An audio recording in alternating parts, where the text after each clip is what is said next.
साथियों, सनातन धर्म में ब्रह्मांड जन्म लेता है, उसका विस्तार होता है, फिर उसका विनाश होता है। ये एक पूरी प्रक्रिया है, एक चक्र है। अगर इस चक्र को आप ध्यान से देखेंगे तो इसमें एक विशाल बाढ़ की बात होती है, एक दैवीय प्रलय की बात होती है। अगर आप पौराणिक कथाओं में जाएंगे तो राजा मनु जो थे और जो मत्स्य अवतार है, जो विष्णु जी का प्रथम अवतार है, उनकी आप एक कथा सुने होंगे जिसमें राजा मनु एक दैवीय प्रलय से एक विशाल नाव पर इस सांसारिक सभ्यता को बचाते हैं। अभी जो कथा है, बाढ़ की कथा, ये केवल सनातन धर्म तक सीमित नहीं है, बल्कि दुनिया की जो दूसरी सभ्यताएं हैं या जो दूसरे धर्म हैं, उनमें से लगभग 80% में ये कथा किसी न किसी रूप में आपको देखने को मिलती है। चाहे वो बौद्ध धर्म हो, यहूदी धर्म हो, पारसी धर्म हो, ईसाई धर्म हो या फिर इस्लाम क्यों ना हो, आपको जलमग्न कर देने वाली ऐसी बाढ़ की कथाएं हर धर्म में मिल जाएंगी। या फिर जो पुरानी सभ्यताएं हैं, चाहे वो चाइनीज सिविलाइजेशन हो या ऑस्ट्रेलियन सभ्यता हो या फिर मेसोपोटामिया की आप बात करें, हर जगह ऐसी कथाएं देखने को मिलती हैं। अब ये ऐसा क्यों है? ये बहुत आश्चर्य की बात है, क्योंकि इनमें समानता भी बहुत ज्यादा है। तो इन समानताओं को आज हम देखेंगे, इसके पीछे एक वैज्ञानिक विश्लेषण करेंगे और ये भी देखने का प्रयास करेंगे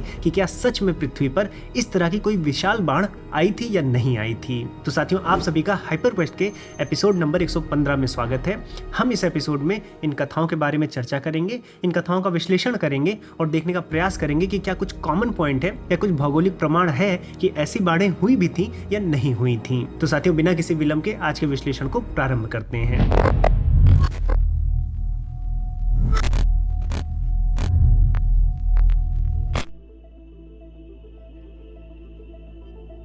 अब साथियों, ये जो विशाल बाढ़ है, इसकी प्राचीनतम कथाओं को अगर हम देखें तो एक कथा तो हमें सनातन धर्म में ही मिलती है। अगर आप मत्स्य पुराण पढ़ें या फिर शतपथ ब्राह्मण भी पढ़ें तो वहां पर भी एक विशाल बाढ़ की, ये दैवीय प्रलय की कथा मिलती है। मत्स्य पुराण तो बहुत ही अच्छी तरह से संरक्षित पुराण है, 18 पुराण का एक भाग है और मत्स्य अवतार जो हमारे विष्णु जी का प्रथम अवतार था, उनके ऊपर है। तो वहां पर पहले ही खंड में आपको ये कथा पढ़ने को मिल जाती है। अब इस कथा के जो प्रमुख पात्र हैं वो राजा मनु है, और अगर आप ध्यान दें तो संस्कृत में जो ह्यूमंस हैं उनको या तो मनुष्य कहा जाता है या फिर मनभ कहा जाता है, यानी जो मनु की संतान है। तो इस कथा के बाद से जब से पता चला कि राजा मनु ही वो प्रथम व्यक्ति थे जो इस पूरे संसार को, हमारी सभ्यता को इस दैवीय प्रलय से बचाए थे, उनके ही बाद जो उनकी संतानें हुई उनको मनुष्य या मनभ कहा गया। तो इस कथा के अनुसार है। अब इस कथा का प्रारंभ तब होता है जब वैवस्वत मनु जी पूजा के समय तर्पण दे रहे होते हैं। तब उनके कमंडल से जल के साथ साथ एक छोटी सी मछली उनके हाथ में गिरती है और फिर वो मछली उनसे निवेदन करती है कि उस मछली को वो वापस पानी में ना छोड़े, क्योंकि बड़ी मछली उसे खा जाएंगी या मार देंगी। तो मनु जी उस पर दया करते हुए उस मछली को एक घड़े में डाल देते हैं। फिर वो मछली धीरे धीरे बड़ी होती है और घड़े में समाहित नहीं हो पाती है। तब उसे फिर से वो घड़े से निकालते हैं और फिर उसे जाकर पास के तालाब में डाल देते हैं। फिर वो मछली धीरे धीरे बड़ी होने लगती है और उसकी साइज इतनी बड़ी हो जाती है कि वो तालाब भी उसको समाहित नहीं कर पाता है। तो जब ये मनु जी देखते हैं तो उस मछली को तालाब से निकालकर नदी में ले जाते हैं। फिर कुछ समय बाद फिर से वही होता है और वो नदी में भी समाहित नहीं हो पाती है। तो फिर वो नदी से निकालकर उसे समुद्र ले जाते हैं। लेकिन फिर मनु जी और आश्चर्यचकित होते हैं जब वो ये देखते हैं कि वो मछली फिर अपना आकार बढ़ा करके समुद्र के आकार की हो जाती है। तब मनु जी जान जाते हैं कि ये कोई असाधारण मछली है। फिर वो मछली से उसका परिचय पूछते हैं कि आप असाधारण हो, इसका मतलब ये है कि आप कोई दैवीय शक्ति हो। तब उस मछली से विष्णु जी प्रकट होते हैं और बताते हैं कि ये मेरा प्रथम अवतार मत्स्य अवतार है और आज से 7 दिन बाद एक प्रलय आने वाली है। उस प्रलय से इस पूरी सांसारिक सभ्यता को, इस पूरी मानवीय सभ्यता को मैं बचाऊंगा। और यहीं पर वो मनु जी को आदेश देते हैं कि आप एक बहुत विशाल सी नाव बना लीजिए, उसमें सब कुछ रख लीजिए, पेड़ पौधे, औषधि, जनजातियां, जीव जंतु और मनुष्यों को, आप जितनी भी चीजों को उसमें रख सकते हैं उसमें रख लीजिए। आप पूरी सभ्यता को उस नाव पर बैठा लीजिए और उसके बाद मेरी सूंड से अपनी नाव को बांध लीजिए, जिससे जब प्रलय आएगी तो मैं इस महासागर में पार करा के इस पूरी सभ्यता को बचाऊंगा। तो साथियों, ये सनातन धर्म और भारतीय संस्कृति में वर्णित बाढ़ की वो कथा है जो हमें अलग अलग सभ्यताओं में, अलग अलग धर्मों में देखने को मिलती है। अब आइए दूसरे धर्मों में, दूसरी सभ्यताओं में ये कथा किस रूप में मिलती है देखते हैं। अब साथियों, अगर हम सबसे पहले अब्राहमिक रिलीजन्स की बात करें तो ईसाई रिलीजन में ही, क्रिश्चियनिटी में ही हमें एक कथा देखने को मिलती है बाइबल में, जिसे नोहाज आर्क कहते हैं। जो ओल्ड टेस्टामेंट ऑफ जेनेसिस है उसमें एक जल प्रलय की कथा है। अब इसमें क्या कथा है? इसमें यह बताया गया है कि एक समय ऐसा आया था जब पूरी जो मानव सभ्यता थी, जो मनुष्य थे, वो बहुत अधर्मी हो गए थे। इस अधर्म को समाप्त करने के लिए गॉड ने एक प्रलय भेजी थी, बाढ़ भेजी थी। लेकिन उसके पहले उन्होंने एक व्यक्ति को चुना था जो धार्मिक और नेक व्यक्ति था, नोहा।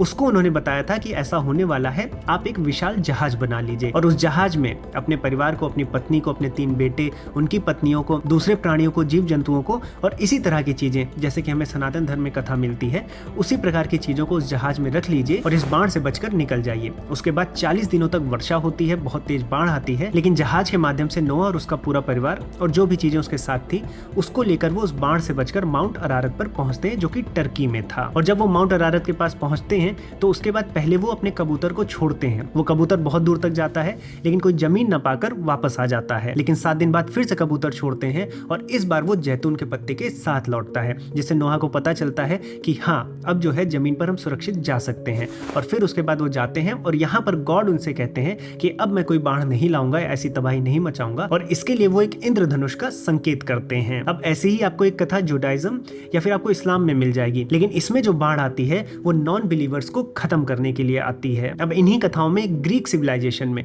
सिमिलर कथा देखने को मिलती है। वहां पर जो देवताओं के राजा हैं ज़्यूस, वो क्या होता है वो मनुष्यों से नाराज हो जाते हैं, इसलिए वो यहाँ पर बाढ़ ला देते हैं। लेकिन उसके पहले उन्होंने भी एक व्यक्ति को चुना था जिसका नाम था ड्यूकालियन, और उस ड्यूकालियन को बताते हैं एक बड़ी सी नाव आप बना लीजिए। फिर वो ड्यूकालियन उस बाढ़ से बचकर एक माउंट पार्नासस पर पहुंचता है, और जब उस माउंट पर वो पहुंचता है तो चेक करने के लिए कि अब दोबारा से इस पूरी मानव सभ्यता को जन्म दिया जा सकता है कि नहीं, वो कुछ पत्थर फेंकता है। जब कुछ पत्थर धरती पर आकर गिरते हैं तो वो पुरुष बन जाते हैं, और जो उसकी पत्नी पर्रा होती है उसके जो पत्थर होते हैं वो स्त्री बन जाते हैं, और फिर ये पुरुष और स्त्री आगे सभ्यता को बढ़ाते हैं। तो अगर आप एंशिएंट सिविलाइजेशन की बात करेंगे तो बाढ़ को लेकर ऐसी कथा हमें ग्रीक सिविलाइजेशन में भी देखने को मिलती है। अब साथियों अगर आप मेसोपोटामियन सभ्यता में जाएंगे तो आपको ऐसी कथाएं देखने को मिलेंगी।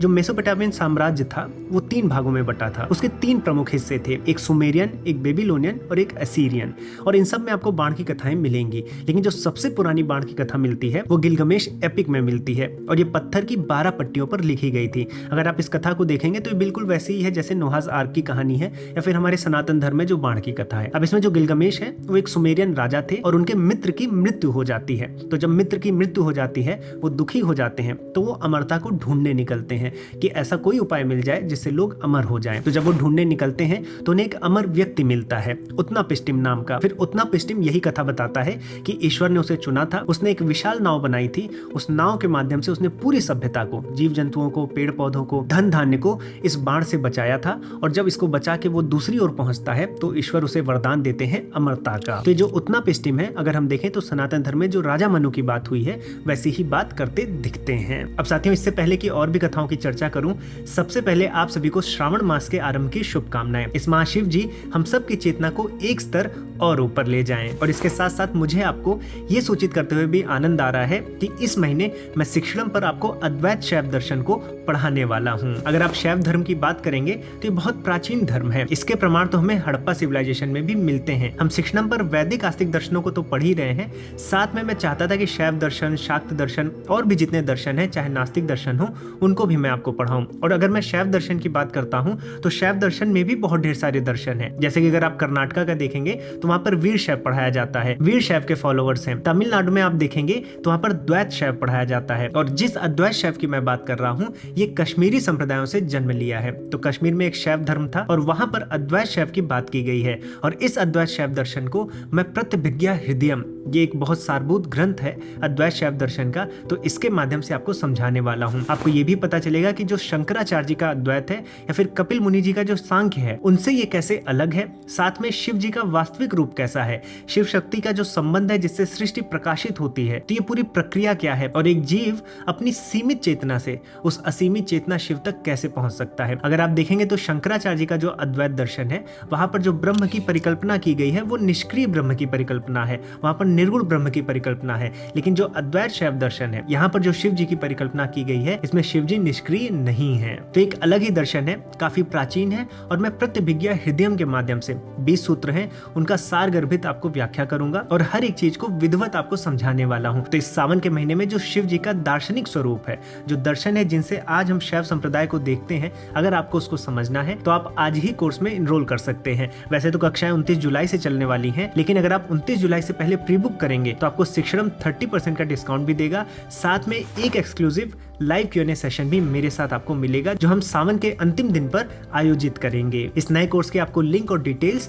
नीचे डिस्क्रिप्शन बॉक्स और कमेंट सेक्शन में मिल जाएगी। तो चलिए इस सावन शैव दर्शन को समझते हैं। साथियों, अब आइए जो हम ग्लोबल फ्लड मिथ की बात कर रहे हैं उनकी और भी कथाओं को देखते हैं और फिर इस बात पर विश्लेषण करते हैं कि इन कथाओं में इतनी समानता क्यों है।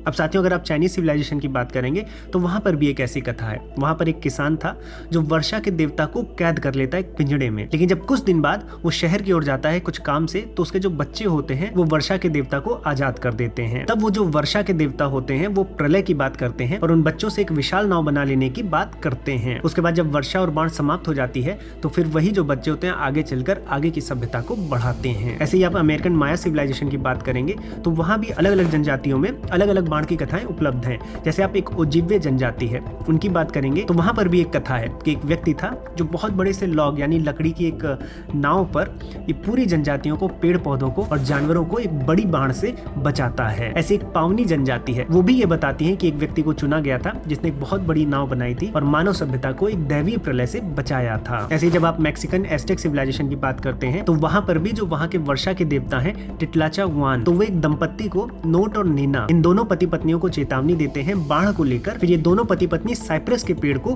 खोखला करके एक रहने की जगह बनाते हैं, जिसको ये जो वर्षा के देवता है वो अंदर से सील कर देते हैं। उसके बाद जब बाढ़ आती है और ये दोनों बच जाते हैं तो फिर ये मानव सभ्यता को आगे बढ़ाते हैं। अब इसमें एक थोड़ा डिफरेंस ये है कि हर जगह बाढ़ से बहुत से लोग मरते हैं, लेकिन इस कथा में बाढ़ से लोग मरते नहीं है बल्कि लोग मछली में परिवर्तित हो जाते हैं। ऐसे जब आप पारसी धर्म में आएंगे तो वहां पर भी एक बाढ़ की कथा है। वहां पर एक बहुत पवित्र पुस्तक है विदेदात और उसमें ये बताया गया है कि एक समय ऐसा आ गया था कि पृथ्वी पर अमर लोगों की संख्या बढ़ने लगी थी। तो जो उनके भगवान है अहुरा मजदा, वो राजा यीमा को बताते हैं कि वो एक बाढ़ लाने वाले हैं और इस बाढ़ की तैयारी वो राजा यीमा कर ले।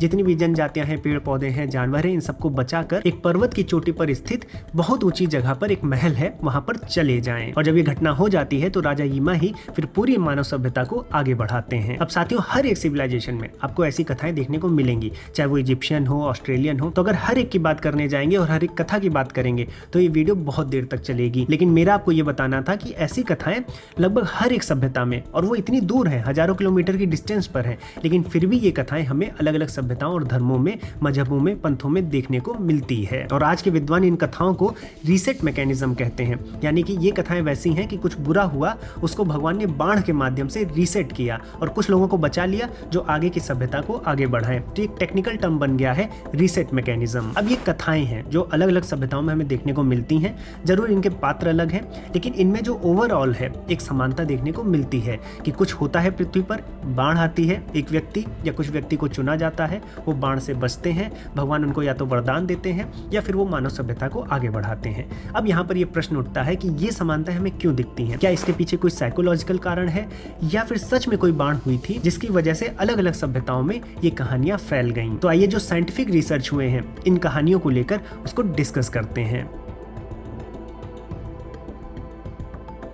अब साथियों, जो हमने बाढ़ों की कथाएं देखी हैं, जो वैश्विक बाढ़ हमें दिख रही है, जो हर सिविलाइजेशन में दिखती है, अगर इनके हम वैज्ञानिक और पुरातात्विक साक्ष्यों को ढूंढने जाएं तो कुछ साक्ष्य हमें मिलते हैं। बहुत सारे ऐसे रिसर्च पेपर्स हैं जिन्होंने रिसर्च की है। उनका ये मानना है कि जो आइस एज थी, जो कि लगभग आज से 1,15,000 ईसा पूर्व से लेकर 11,000 ईसा पूर्व तक रही है, ये जब आइस एज खत्म हो रही थी तो इसके खत्म होते होते चूंकि बर्फ पिघल रही थी तो हो सकता है कि एक विशाल बाढ़ पूरी दुनिया में जगह जगह पर आई रही हो और इन्हीं बाढ़ों ने इन अलग अलग सिविलाइजेशन में, जो कि इतनी दूर दूर है, उनमें इस तरह की बाढ़ की कथाओं को जन्म दिया हो। तो ये एक थ्योरी है। इसके साथ साथ एक थ्योरी और बहुत प्रचलित है। इसमें इतिहासकार और खासकर पुरातत्वविद ये दोनों यहाँ पर एग्री करते हैं कि जितनी भी सिविलाइजेशन रही हैं वो सिविलाइजेशन या तो किसी नदी के किनारे रही हैं या समुद्र के किनारे रही हैं। अब जो नदियों के किनारे सिविलाइजेशन रही हैं तो हो सकता है कि उन नदियों में कालक्रम के अनुसार से कभी कभी बाढ़ आ जाती हो, और चूंकि बाढ़ इतनी प्रलय करती है, इतनी विनाशकारी होती है और लोग वहां से एक जगह से दूसरी जगह मूव करते रहे हों, तो इन बाढ़ों ने चूंकि उनके जीवन में एक अभिन्न हिस्सा बना लिया था, तो ये बाढ़ की कथाएं हमें हर जगह पर, हर रिलीजन में,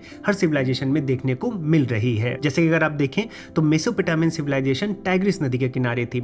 ऐसी जो पूरी चाइनीज सिविलाइजेशन बनी है वो येलो रिवर के किनारे डेवलप हुई थी। और जो हमारे भारतीय प्रसिद्ध पुरातत्वविद हैं बीबी लाल जी, उनका यह मानना है कि जो कथा हम राजा मनु की देखते हैं मत्स्य पुराण में, वो हो सकता है कि जो सरस्वती नदी थी उस नदी में बाढ़ आई रही हो और उससे इस कथा ने जन्म लिया हो। उनके अनुसार ये जो बाढ़ आई थी ये लगभग 2000 ईसा पूर्व के अराउंड आई रही होगी। लेकिन ये अभी एक थ्योरी ही है, क्योंकि अगर आप नदियों का तर्क लगाने जाएंगे तो ग्रीक सिविलाइजेशन ऐसी कोई नदी के किनारे नहीं डेवलप हुई थी, तो वहां पर ये तर्क फेल हो जाता है। अब इसके लिए दूसरा तर्क दिया जाता है। इसके लिए ये बताया जाता है कि 1600 ईसा पूर्व के अराउंड मेडिटेरेनियन सी में एक थेरा नाम का द्वीप था, जिस पर एक वोल्केनिक इरप्शन होता है। ये इतना विशाल इरप्शन है ज्वालामुखी का कि इससे एक विशाल सुनामी पैदा होती है जो मेडिटेरियन कोस्ट है वहां पर आकर हिट करती है, और ये ग्रीक सिविलाइजेशन में इसीलिए हमें बाण की कथा देखने को मिलती है। तो ये जो वोल्केनिक इरप्शन है, इसके साथ साथ एक धूमकेतु का भी उदाहरण दिया जाता है कि एक आउटर स्पेस से एक धूमकेतु जो कि लगभग 30 किलोमीटर डाया का था, वो मेडागास्कर के ईस्ट कोस्ट पर आकर टकराता है और उससे हिंद महासागर में एक बहुत विशाल सुनामी जन्म लेती है, जो भारत की जो वेस्ट कोस्ट लाइन है वहां से आकर टकराती है। और हो सकता है कि इसी कारण से जो हमारी द्वारिका नगरी थी वो भी जलमग्न हो गई हो। और अभी तक जितने भी मैंने तर्क बताए, एक तो ये हो सकता है कि नदियों के किनारे सिविलाइजेशन थी इसलिए बाढ़ों को उन्होंने देखा, या फिर जो वोल्केनिक इरप्शंस होते थे जो सुनामी को जन्म देते थे, या फिर आउटर स्पेस से कोई ऐसा एस्टेरॉइड आया, धूमकेतु आया जो टकराया पृथ्वी में और जो वेव्स उत्पन्न हुई उन्होंने भी विशाल सुनामी को जन्म दिया। या जो एक अंतिम तर्क है जो मैंने पहले भी बताया था कि चूंकि आइस एज से जब हम निकलकर यहाँ तक आए तो जो बर्फ पिघली थी उन्होंने जल स्तरों को बढ़ाया और उसकी वजह से जगह जगह पर बाढ़ें आई, और इन्हीं बाढ़ों ने इस तरह की कथाओं को अलग अलग सिविलाइजेशंस में जन्म दिया। अब इनमें से कौन सा तर्क लागू होता है और ये वैश्विक बाढ़ आई भी थी कि नहीं आई थी, ये एक चर्चा का विषय बना हुआ है। इसीलिए विज्ञान और जो कथाएं हैं इन दोनों के माध्यम से हम समझने का प्रयास करते हैं कि ये समानताएं हमें क्यों दिखती हैं। अगर एक सिविलाइजेशन में ऐसी कोई कथा हो या किसी एक धर्म में हो तो समझ में आता है कि ये उनके धार्मिक विचार हो सकते हैं, लेकिन अलग अलग सभ्यताओं में एक ही तरह की बातें अगर हमें दिखती हैं तब हमें यहाँ पर वैज्ञानिक दृष्टिकोण से चीजों को समझना पड़ता है। तो साथियों, मैं आशा करता हूँ कि इस वीडियो के माध्यम से इन ढेर सारी कहानियों, इन ढेर सारी कथाओं में जो समानता है वो आपको आश्चर्यचकित की होंगी, और साथ में जो रीजंस हो सकते हैं इन कथाओं को जिन्होंने जन्म दिया होगा उन वैज्ञानिक कारणों को भी हमने इस वीडियो में समझा है। और साथियों, कई बार ऐसा भी होता है कि जो कथाएं लिखी गई हैं वो कुछ आध्यात्मिक विचारों को अपने आप में संजोए रखती हैं, तो न केवल वैज्ञानिक दृष्टिकोण से बल्कि आध्यात्मिक दृष्टिकोण से भी उनकी विवेचना होनी चाहिए। और कथाओं के पीछे जो छुपा है उसको जानने के लिए हमें हमारे धर्मों के दर्शन ग्रंथों को समझना पड़ेगा। तो अगर आपको दर्शन पढ़ने हैं, उपनिषद पढ़ने हैं, तो आप हमारे शिक्षणम ऐप से जुड़ सकते हैं। साथियों, अगर आपको वीडियो पसंद आई है तो लाइक बटन पर जरूर क्लिक करें। कमेंट सेक्शन में हमें बताएं कि ऐसे ही और कौन से टॉपिक्स हैं जिन पर आपको वीडियोस चाहिए। और अगर आपने चैनल को सब्सक्राइब नहीं किया है तो हाइपर क्वेस्ट को सब्सक्राइब कर लें, क्योंकि हम लोग इस तरह की वीडियोस साथ में बहुत ढेर सारा डिस्कशन पॉडकास्ट, डिबेट पॉडकास्ट भी हम करते हैं, तो आपको हर एक चीज एक ही जगह पर मिल जाती है। तो आज ही आप चैनल को सब्सक्राइब भी कर लें। अब साथियों, मैं इस वीडियो को, इस विषय को यहीं पर दूंगा विराम। अब मैं मिलूंगा एक नए टॉपिक के साथ नई वीडियो में। तब तक के लिए जय श्री राम।